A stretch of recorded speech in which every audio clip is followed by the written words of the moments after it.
Section 25 of Frankenstein, Volume 3, Chapter 4. I was soon introduced into the presence of the magistrate, an old, benevolent man with calm and mild manners. He looked upon me, however, with some degree of severity, and then, turning towards my conductors, he asked who appeared as witnesses on this occasion. About 6 men came forward, and one being selected by the magistrate, he deposed that he had been out fishing the night before with his son and brother-in-law, Daniel Nugent, when, about 10 o'clock, they observed a strong northerly blast rising, and they accordingly put in for port. It was a very dark night, as the moon had not yet risen. They did not land at the harbour, but, as they had been accustomed, at a creek about 2 miles below. He walked on first, carrying a part of the fishing tackle, and his companions followed him at some distance. As he was proceeding along the sands, he struck his foot against something, and fell at his length on the ground. His companions came up to assist him, and, by the light of their lantern, they found that he had fallen on the body of a man who was, to all appearance, dead. Their first supposition was that it was the corpse of some person who had been drowned and was thrown on shore by the waves, but upon examination they found that the clothes were not wet, and even that the body was not then cold. They instantly carried it to the cottage of an old woman near the spot, and endeavoured, but in vain, to restore it to life. He appeared to be a handsome young man, about 25 years of age. He had apparently been strangled, for there was no sign of any violence, except the black mark of fingers on his neck. The first part of this deposition did not in the least interest me, but when the mark of the fingers was mentioned, I remembered the murder of my brother, and felt myself extremely agitated. My limbs trembled, and a mist came over my eyes, which obliged me to lean on a chair for support. The magistrate observed me with a keen eye, and of course drew an unfavourable augury from my manner. The son confirmed his father's account, but when Daniel Nugent was called, he swore positively that, just before the fall of his companion, he saw a boat, with a single man in it, at a short distance from the shore, and, as far as he could judge from the light of a few stars, it was the same boat in which I had just landed. A woman deposed that she lived near the beach, and was standing at the door of her cottage waiting for the return of the fishermen, about an hour before she heard of the discovery of the body, when she saw a boat, with only one man in it, push off from that part of the shore where the corpse was afterwards found. Another woman confirmed the account of the fishermen having brought the body into their house. It was not cold. They put it into a bed and rubbed it, and Daniel went to the town for an apothecary, but life was quite gone. Several other men were examined concerning my landing, and they agreed that, with the strong north wind that had arisen during the night, it was very probable that I had beaten about for many hours, and had been obliged to return nearly to the same spot from which I had departed. Besides, they observed that it appeared that I had brought the body from another place, and it was likely that, as I did not appear to know the shore, I might have put into the harbour, ignorant of the distance of the town from the place where I had deposited the corpse. Mr. Kerwin, on hearing this evidence, desired that I should be taken into the room where the body lay for interment, that it might be observed what effect the sight of it would produce upon me. This idea was probably suggested by the extreme agitation I had exhibited when the mode of the murder had been described. I was accordingly conducted, by the magistrate and several other persons, to the inn. I could not help being struck by the strange coincidences that had taken place during this eventful night, but knowing that I had been conversing with several persons in the island I had inhabited about the time that the body had been found, I was perfectly tranquil as to the consequences of the affair. I entered the room where the corpse lay, and was led up to the coffin. How can I describe my sensations on beholding it? I feel yet parched with horror, nor can I reflect on that terrible moment without shuddering and agony that faintly reminds me of the anguish of the recognition.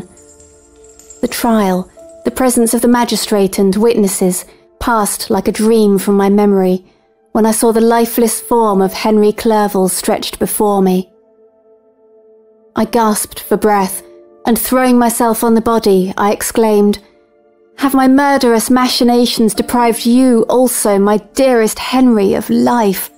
2 others I have already destroyed, other victims await their destiny, but you, Clerval, my friend, my benefactor." The human frame could no longer support the agonizing suffering that I endured, and I was carried out of the room in strong convulsions. A fever succeeded to this. I lay for 2 months on the point of death. My ravings, as I afterwards heard, were frightful. I called myself the murderer of William, of Justine, and of Clerval. Sometimes I entreated my attendants to assist me in the destruction of the fiend by whom I was tormented, and at others I felt the fingers of the monster already grasping my neck, and screamed aloud with agony and terror. Fortunately, as I spoke my native language, Mr. Kerwin alone understood me, but my gestures and bitter cries were sufficient to affright the other witnesses. Why did I not die? More miserable than man ever was before, why did I not sink into forgetfulness and rest? Death snatches away many blooming children, the only hopes of their doting parents. How many brides and youthful lovers have been one day in the bloom of health and hope, and the next a prey for worms and the decay of the tomb? Of what materials was I made that I could thus resist so many shocks, which, like the turning of the wheel, continually renewed the torture? But I was doomed to live, and in 2 months found myself, as awakening from a dream, stretched on a wretched bed, surrounded by jailers, turnkeys, bolts, and all the miserable apparatus of a dungeon. It was morning, I remember, when I thus awoke to understanding. I had forgotten the particulars of what had happened, and only felt as if some great misfortune had suddenly overwhelmed me. But when I looked around, and saw the barred windows, and the squalidness of the room in which I was, all flashed across my memory, and I groaned bitterly. This sound disturbed an old woman who was sleeping in a chair beside me. She was a hired nurse, the wife of one of the turnkeys, and her countenance expressed all those bad qualities which often characterize that class. The lines of her face were hard and rude, like that of persons accustomed to see, without sympathizing in, sights of misery. Her tone expressed her entire indifference. She addressed me in English, and the voice struck me as one that I had heard during my sufferings. "Are you better now, sir?" said she. I replied in the same language, with a feeble voice. "I believe I am, but if it all be true, if indeed I did not dream, I am sorry that I am still alive to feel this misery and horror." "For that matter," replied the old woman, "if you mean about the gentleman you murdered, I believe that it were better for you if you were dead, for I fancy it will go hard with you, but you will be hung when the next sessions come on. However, that's none of my business. I am sent to nurse you and get you well. I do my duty with a safe conscience. It were well if everybody did the same." I turned with loathing from the woman who could utter so unfeeling a speech to a person just saved, on the very edge of death, but I felt languid and unable to reflect on all that had passed.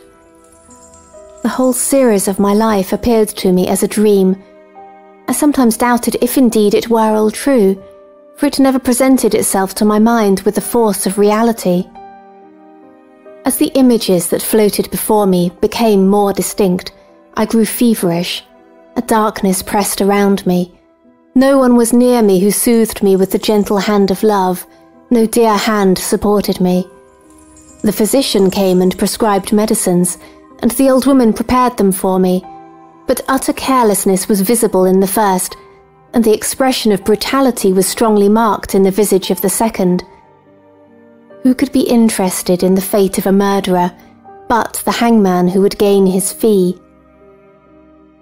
These were my first reflections, but I soon learned that Mr. Kerwin had shown me extreme kindness. He had caused the best room in the prison to be prepared for me. Wretched indeed was the best, and it was he who had provided a physician and a nurse.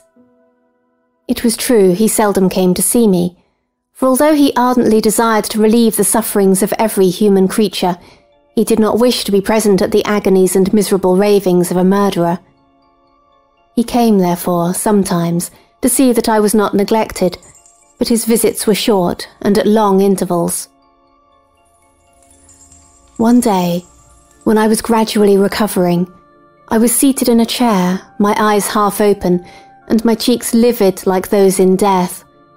I was overcome by gloom and misery, and often reflected I had better seek death than remain miserably pent up, only to be let loose in a world replete with wretchedness. At one time I considered whether I should not declare myself guilty, and suffer the penalty of the law, less innocent than poor Justine had been. Such were my thoughts when the door of my apartment was opened, and Mr. Kirwin entered. His countenance expressed sympathy and compassion. He drew a chair close to mine, and addressed me in French. "I fear that this place is very shocking to you. Can I do anything to make you more comfortable?" "I thank you, but all that you mention is nothing to me. On the whole earth there is no comfort which I am capable of receiving. I know that the sympathy of a stranger can be but of little relief to one borne down as you are by so strange a misfortune. But you will, I hope, soon quit this melancholy abode, for doubtless evidence can easily be brought to free you from the criminal charge." "That is my least concern. I am, by a course of strange events, become the most miserable of mortals. Persecuted and tortured as I am and have been, can death be any evil to me?" "Nothing indeed could be more unfortunate and agonizing than the strange chances that have lately occurred. You were thrown, by some surprising accident, on this shore, renowned its hospitality, seized immediately, and charged with murder. The first sight that was presented to your eyes was the body of your friend, murdered in so unaccountable a manner, and placed, as it were, by some fiend across your path." As Mr. Kirwin said this, notwithstanding the agitation I endured on this retrospect of my sufferings, I also felt considerable surprise at the knowledge he seemed to possess concerning me. I suppose some astonishment was exhibited in my countenance, for Mr. Kirwin hastened to say, "It was not until a day or two after your illness that I thought of examining your dress, that I might discover some trace by which I could send to your relations an account of your misfortune and illness. I found several letters, and among others, one which I discovered from its commencement to be from your father. I instantly wrote to Geneva. Nearly 2 months have elapsed since the departure of my letter. But you are ill. Even now you tremble. You are unfit for agitation of any kind. This suspense is 1,000 times worse than the most horrible event. Tell me what new scene of death has been acted, and whose murder I am now to lament." "Your family is perfectly well," said Mr. Kirwin with gentleness, "and someone, a friend, is come to visit you." I know not by what chain of thought the idea presented itself, but it instantly darted into my mind that the murderer had come to mock at my misery and taunt me with the death of Clerval, as a new incitement for me to comply with his hellish desires. I put my hand before my eyes and cried out in agony, "Oh, take him away! I cannot see him! For God's sake, do not let him enter!" Mr. Kirwin regarded me with a troubled countenance. He could not help regarding my exclamation as a presumption of my guilt, and said in rather a severe tone, "I should have thought, young man, that the presence of your father would have been welcome, instead of inspiring such violent repugnance." "My father!" cried I, while every feature and every muscle was relaxed from anguish to pleasure. "Is my father indeed come? How kind! How very kind! But where is he? Why does he not hasten to me?" My change of manner surprised and pleased the magistrate. Perhaps he thought that my former exclamation was a momentary return of delirium, and now he instantly resumed his former benevolence. He rose and quitted the room with my nurse, and in a moment my father entered it. Nothing at this moment could have given me greater pleasure than the arrival of my father. I stretched out my hand to him and cried, "Are you then safe? And Elizabeth and Ernest?"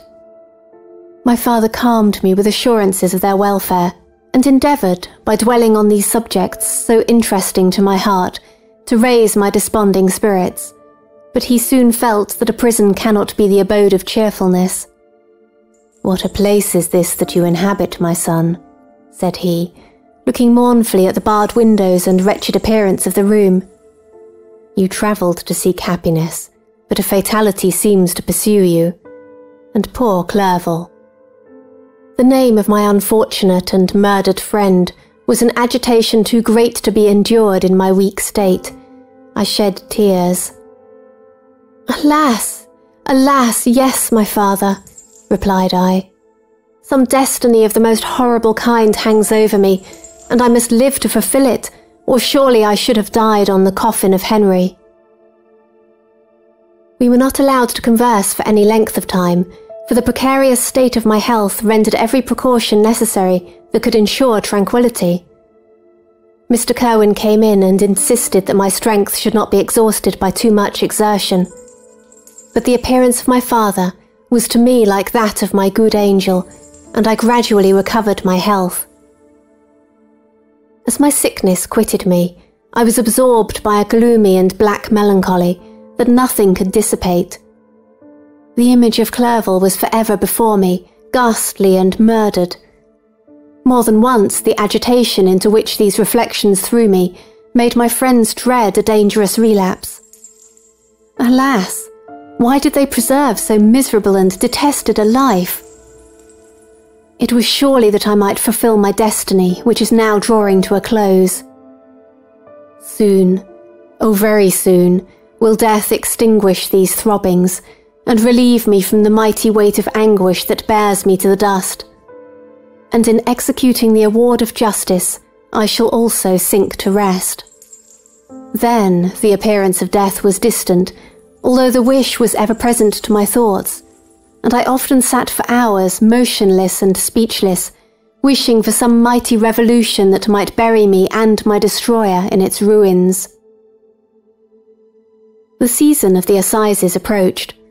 I had already been 3 months in prison, and although I was still weak and in continual danger of a relapse, I was obliged to travel nearly 100 miles to the county town where the court was held. Mr. Kirwin charged himself with every care of collecting witnesses and arranging my defence. I was spared the disgrace of appearing publicly as a criminal, as the case was not brought before the court that decides on life and death. The grand jury rejected the bill on its being proved that I was on the Orkney Islands at the hour the body of my friend was found, and a fortnight after my removal I was liberated from prison. My father was enraptured on finding me freed from the vexations of a criminal charge, that I was again allowed to breathe the fresh atmosphere and allowed to return to my native country. I did not participate in these feelings, for to me the walls of a dungeon or a palace were alike hateful. The cup of life was poisoned forever, and although the sun shone upon me as upon the happy and gay of heart, I saw around me nothing but a dense and frightful darkness, penetrated by no light but the glimmer of 2 eyes that glared upon me. Sometimes they were the expressive eyes of Henry, languishing in death, the black orbs nearly covered by the lids, and the long black lashes that fringed them. Sometimes it was the watery, clouded eyes of the monster, as I first saw them in my chamber at Ingolstadt. My father tried to awaken in me the feelings of affection. He talked of Geneva, which I should soon visit, of Elizabeth and Ernest, but these words only drew deep groans from me. Sometimes, indeed, I felt a wish for happiness, and thought with melancholy delight of my beloved cousin, or longed with a devouring maladie de paix to see once more the blue lake and rapid Rhone that had been so dear to me in early childhood. But my general state of feeling was a torpor, in which a prison was as welcome a residence as the divinest scene in nature, and these fits were seldom interrupted but by paroxysms of anguish and despair. At these moments, I often endeavoured to put an end to the existence I loathed, and it required unceasing attendance and vigilance to restrain me from committing some dreadful act of violence. I remember, as I quitted the prison, I heard one of the men say, "He may be innocent of the murder, but he certainly has a bad conscience." These words struck me. A bad conscience. Yes, surely I had one. William, Justine and Clerval had died through my infernal machinations. "And whose death," cried I, "is to finish the tragedy? Oh, my father, do not remain in this wretched country. Take me where I may forget myself, my existence and all the world." My father easily acceded to my desire, and after having taken leave of Mr. Kirwin, we hastened to Dublin. I felt as if I was relieved from a heavy weight when the packet sailed with a fair wind from Ireland, and I had quitted for ever the country which had been to me the scene of so much misery. It was midnight. My father slept in the cabin, and I lay on the deck, looking at the stars and listening to the dashing of the waves. I hailed the darkness that shut Ireland from my sight, and my pulse beat with a feverish joy when I reflected that I should soon see Geneva. The past appeared to me in the light of a frightful dream, yet the vessel in which I was, the wind that blew me from the detested shore of Ireland, and the sea which surrounded me, told me too forcibly that I was deceived by no vision, and that Clerval, my friend and dearest companion, had fallen a victim to me and the monster of my creation. I repassed, in my memory, my whole life. My quiet happiness while residing with my family in Geneva, the death of my mother, and my departure for Ingolstadt. I remembered shuddering at the mad enthusiasm that hurried me on to the creation of my hideous enemy, and I called to mind the night during which he first lived. I was unable to pursue the train of thought. 1,000 feelings pressed upon me, and I wept bitterly. Ever since my recovery from the fever, I had been in the custom of taking every night a small quantity of laudanum, for it was by means of this drug only that I was enabled to gain the rest necessary for the preservation of life. Oppressed by the recollection of my various misfortunes, I now took a double dose, and soon slept profoundly. But sleep did not afford me respite from thought and misery. My dreams presented 1,000 objects that scared me. Towards morning I was possessed by a kind of nightmare. I felt the fiend's grasp on my neck, and could not free myself from it. Groans and cries rung in my ears. My father, who was watching over me, perceiving my restlessness, awoke me, and pointed to the port of Holyhead, which we were now entering. End of section 25.